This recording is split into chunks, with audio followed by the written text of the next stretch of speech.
नमस्कार दोस्तों, मैं सुभाष सत्य सनातन और ज्ञान चैनल में आप सभी का हार्दिक अभिनंदन करता हूं।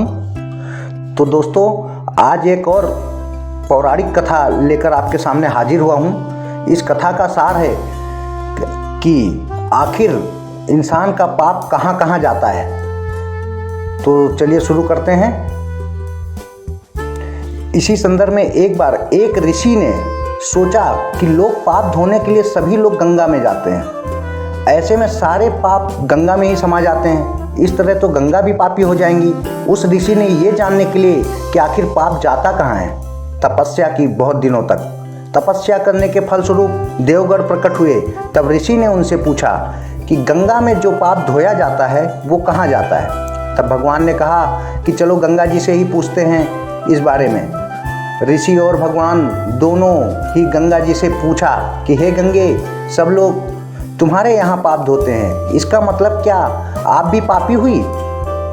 तब माता गंगा जी ने कहा कि मैं कैसे पापी हो गई, मैं तो सभी पाप लेकर समुद्र को अर्पित कर देती हूँ। इसके बाद ऋषि और भगवान समुद्र के पास गए और उनसे पूछा कि हे सागर, गंगा सभी पाप आपको अर्पित कर देती है, तो क्या आप पापी हो गए?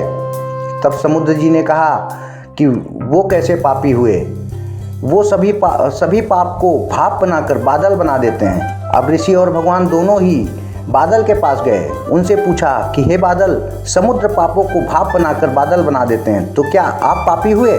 बादल ने कहा मैं कैसे पापी हुआ, मैं तो सभी पाप को वापस पानी बना देता हूँ और धरती पर गिरा देता हूँ। इससे ही अन्न उपजता है, इसे ही मानव खाता है।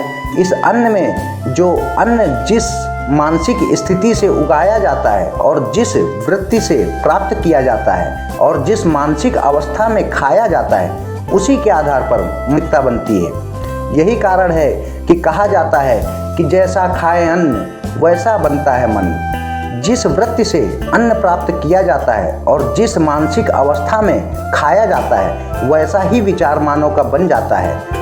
ऐसे में हमेशा भोजन शांत रहकर ही ग्रहण करना चाहिए। अन्न जिस धन से खरीदा जाए वो धन भी श्रम का होना चाहिए। तो ये थी आज की पौराणिक कथा। आशा करता हूँ कि आपको ये कहानी पसंद आई होगी दोस्तों। यानी कि इस कहानी से हमें ये सीखने मिलता है कि हमारे पाप घूम फिर के वापस फिर हमारे पास ही आ जाते हैं। तो आगे फिर उपस्थित होंगे नई रोचक पौराणिक कथा लेकर। तब तक के लिए नमस्कार, जय श्री राम, राधे राधे, जय हनुमान।